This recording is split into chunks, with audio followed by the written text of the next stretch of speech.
El Cerro del Muerto se encuentra ubicado entre el Valle de Aguascalientes al oriente y la Sierra de Guajolotes hacia el noreste y pertenece al municipio de Jesús María. Forma parte de la Sierra Madre Occidental y se compone de una cadena de montículos que van de norte a sur, cuya altura máxima alcanza los 2.440 metros.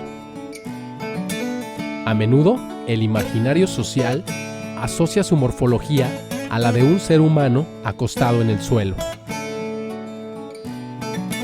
Los científicos dicen que este cerro está conformado por rocas ígneas que se formaron en el período terciario y algunas otras del período jurásico. Yo digo que también está hecho de historias.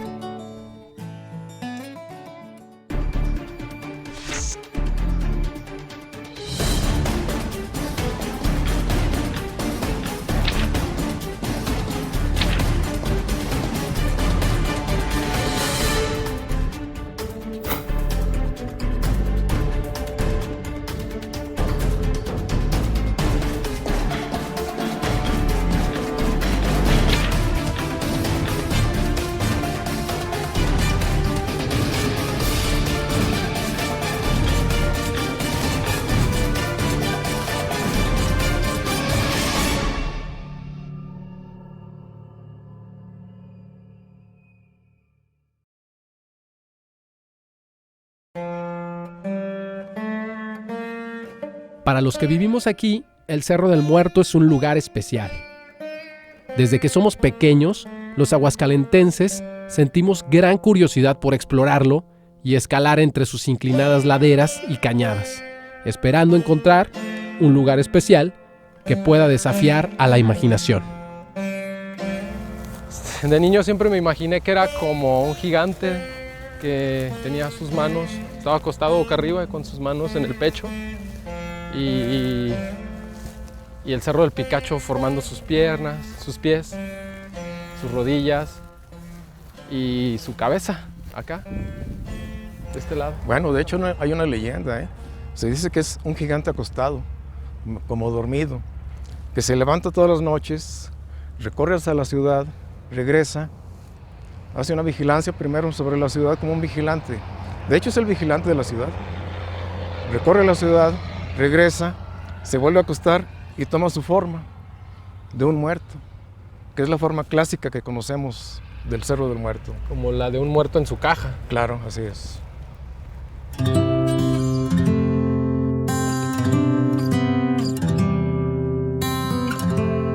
Sobre el origen de su formación podríamos buscar respuesta en la ciencia, aunque parece más interesante la versión de nuestros ancestros que fueron testigos de su creación. Ellos cuentan que el cerro se formó un día en que en este lugar se libraba una batalla entre los chalcas, nahuatlacas y los chichimecas.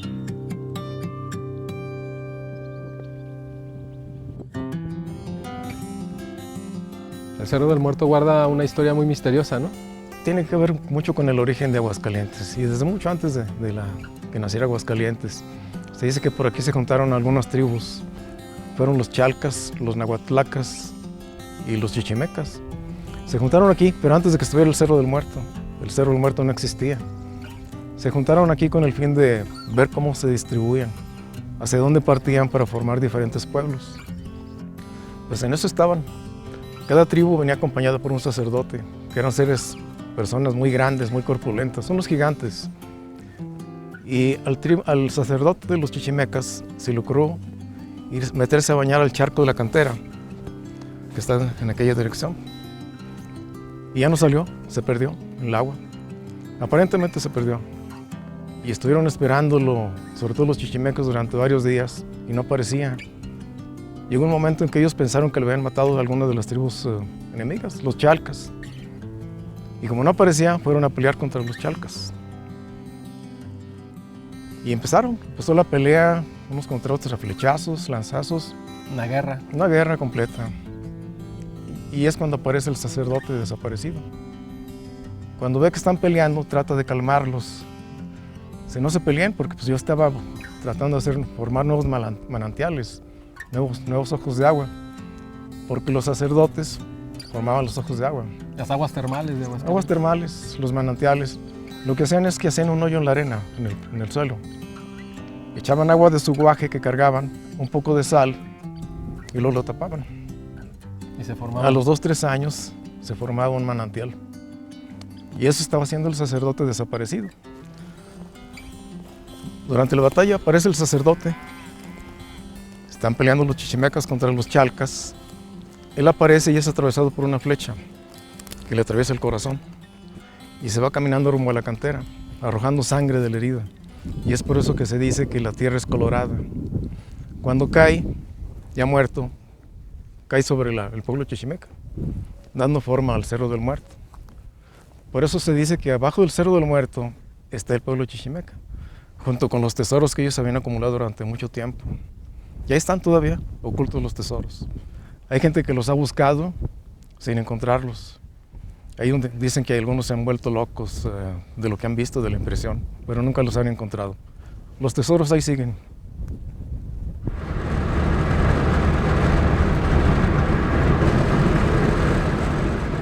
Como varias de las elevaciones de tierra en el planeta, el Cerro del Muerto inspira a sus visitantes un desarrollo espiritual, un deseo humano de crecimiento, de alcanzar las alturas. Pero también inspira misterio y una fuente inagotable de leyendas y sucesos extraordinarios que los que viven en sus faldas y quienes han explorado sus entrañas afirman son reales.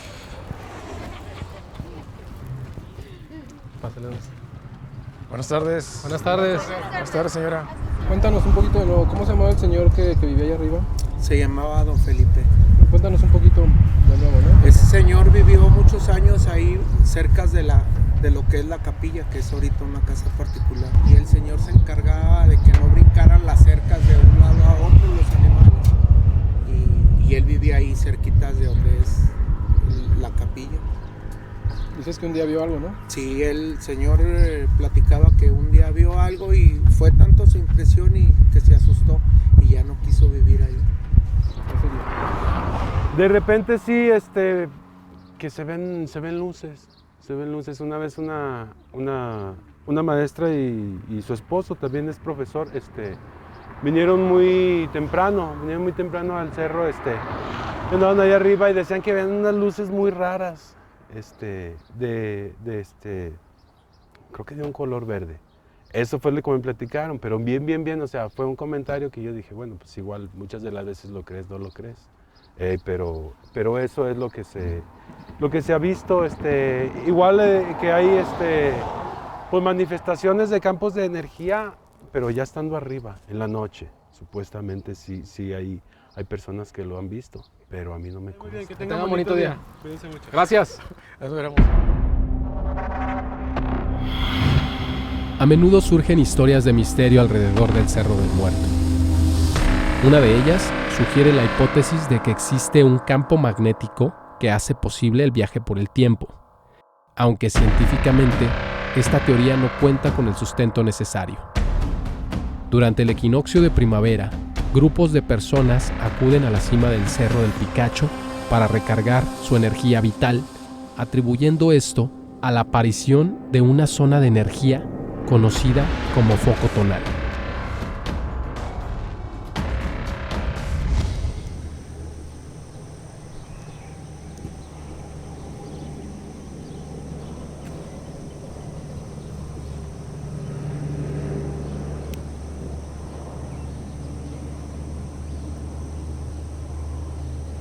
El acercamiento físico a la divinidad, la canalización de vibraciones cósmicas, manifestaciones de lo invisible, viajes misteriosos, son algunos ejemplos de las historias míticas que nos hacen pensar que este cerro está más vivo de lo que pensamos.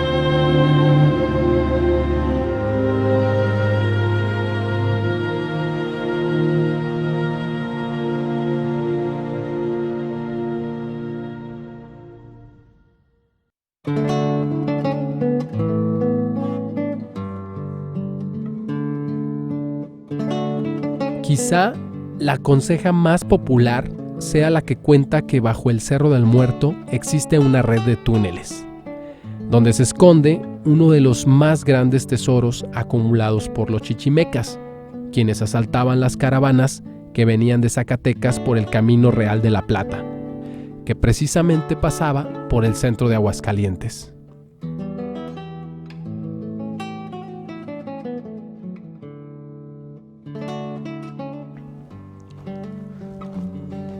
Por alguna razón estas partes elevadas están llenas de misterio, de tesoros enterrados, tesoros ocultos.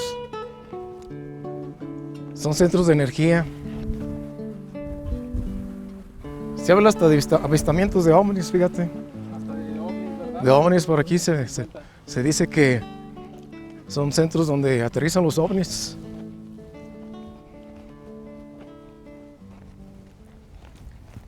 Se dice que por todo el cerro hay cuevas, no se sabe dónde, Exactamente. y los pocos que saben no lo comparten, No o lo difícilmente lo comparten. ¿no? Sí. Pero se dice que estas cuevas guardan misterios fantásticos, como por ejemplo que estas cuevas se abren cada Viernes Santo y que dentro de ellas hay pues otras dimensiones. En una de ellas hay otra dimensión, en otra de ellas en la primaria me platicaban que se aparecía la Virgen de Guadalupe, y en algunos otros relatos se dice que también hay un tesoro muy importante que es el tesoro de los chichimecas, pero que bueno, pues a quien se atreve a aventurarse pues tendría que estar dispuesto a arriesgarse a una de estas tres suertes, ¿no? A encontrarse con la Virgen, a encontrarse con un abismo de una realidad diferente a la nuestra y o un tesoro, ¿no? Así es. En estos lugares se habla de túneles, de grandes ramificaciones de túneles que parten de aquí, llegan a la ciudad, y llegan a varios lados, sobre todo los templos antiguos. Está muy relacionado con bandoleros, por ejemplo, que ocultaron los tesoros, pero el que se me hace más interesante es el que mencionas, de los chichimecas. Ese está desde antes de la llegada de los españoles, y según la leyenda, desde antes de la formación del Cerro del Muerto, con todas sus características, como es el Cerro del Picacho, ¿no?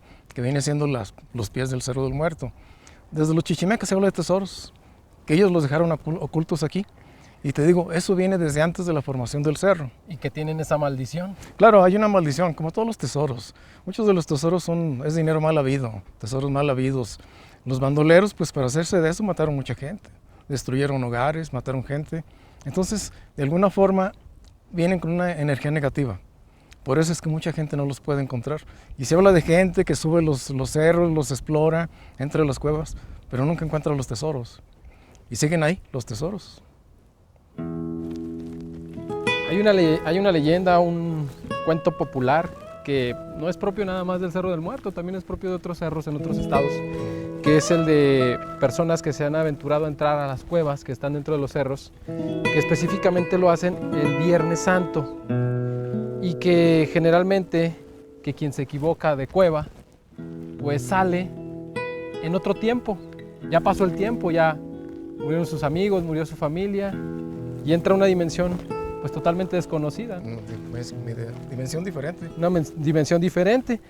De alguna forma los espíritus se manifiestan en esos días, sobre todo el Viernes Santo, como que se liberan por unas horas. Y es cuando la gente que busca tesoros, pues le da por ir a salir a buscar en los sitios donde se dice que hay algo oculto, pero buscando alguna manifestación, ya sea alguna luz, alguna señal, alguna bola de fuego, a lo mejor hasta algún espíritu por ahí vagando que les diga, mira, aquí está mi tesoro. Pero no es tan fácil, ¿eh?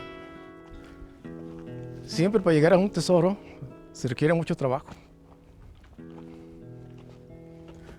Lo de las cuevas que hablas, que se meten a buscar, salen en otra dimensión, pues hay algo de cierto en eso.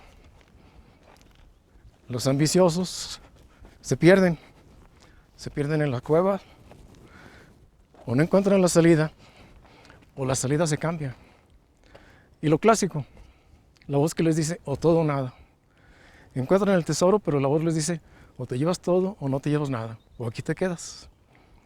Y como son tan ambiciosos, quieren llevárselo todo, pero no pueden. pues ahí se quedan. Son los que se pierden buscando tesoros.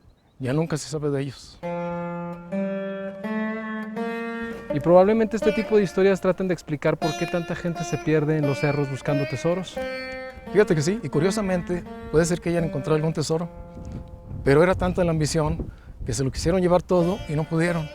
Entonces ahí se quedaron encerrados. Son los que no vuelven. Cuando quieren salir de aquellas cuevas misteriosas, ya no encuentran la salida. Y es porque la salida aparece en otro lado. Por donde ellos entraron ya no pueden salir, pero no encuentran la salida y ahí se quedaron. Probablemente haya gente desaparecida por ahí, entonces, En esas cuevas sí. entre estos Sí, en montecillos. estos cerros, cuevas, túneles que hay por aquí. Por ahí ha de haber mucha gente. A veces se habla de esqueletos que encontraron también. Esqueletos de los que no pudieron salir y ahí se quedaron, ahí murieron. Y ahí se convirtieron en una pena, un alma en pena más.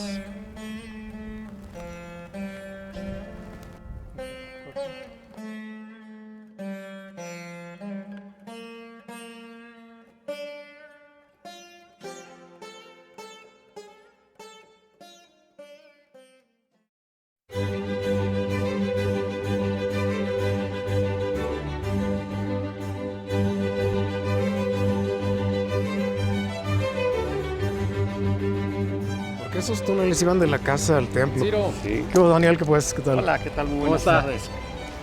pues mire, aquí platicando del Cerro del Muerto. Del Cerro del Muerto.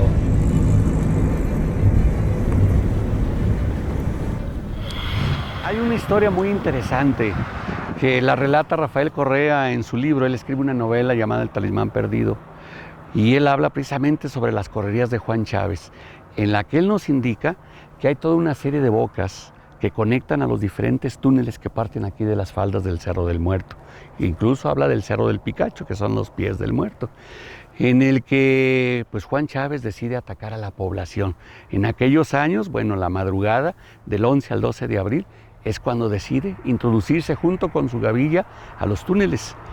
Cuentan que van montados ahí a caballo e ingresan y van ahí poco a poco galopando en el interior.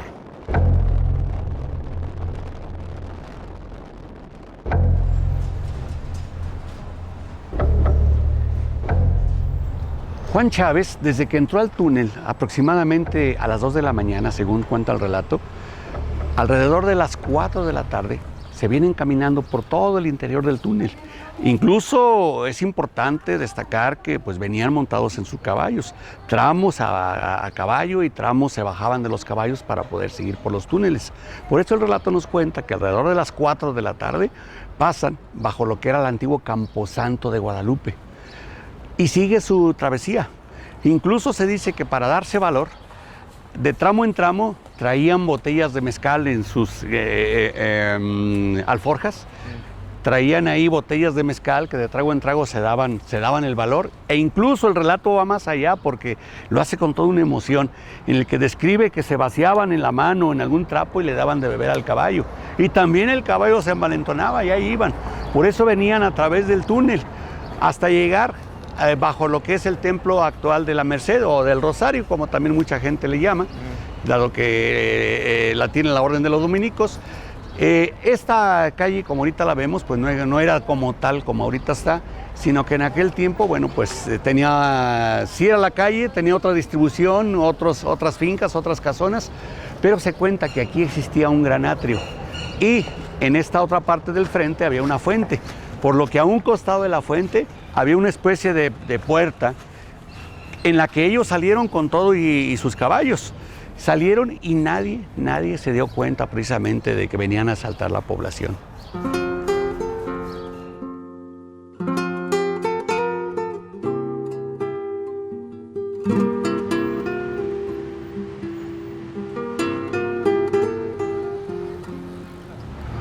Cuando Juan Chávez salió del Templo de la Merced, salió con toda su gavilla bajo el túnel y salió precisamente a un antiguo camposanto que estaba hacia el frente y costado del templo.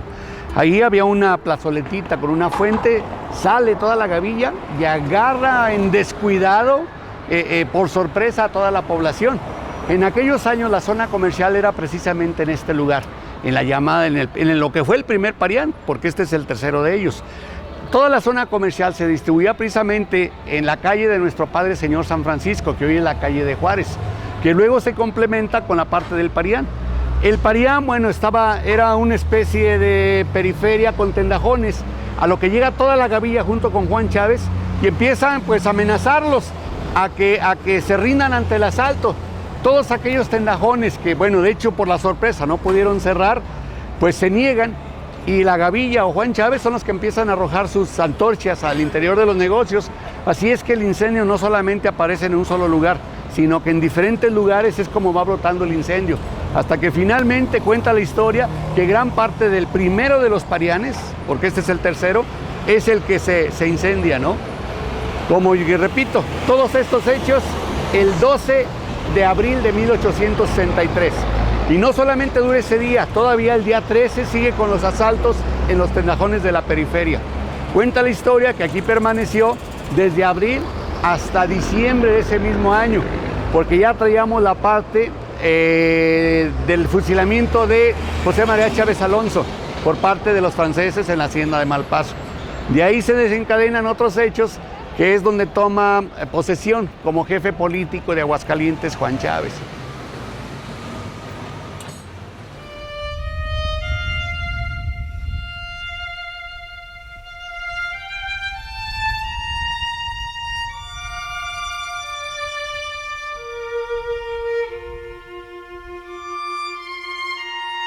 Los cerros, montañas o cumbres son algo más que un bonito paisaje que se dibuja en el horizonte. Estas elevaciones de tierra, creadas por la naturaleza, fueron moldeadas por el viento y el tiempo, formando figuras simbólicas que asociamos con el mundo que conocemos. Por estas tierras, la roca tomó la forma de una persona acostada en el horizonte, que ahí se mantiene, con el cuerpo apuntando hacia el cielo rojo, durmiendo el sueño profundo, quieto, callado, vigilando la ciudad, una ciudad de la que él mismo forma parte.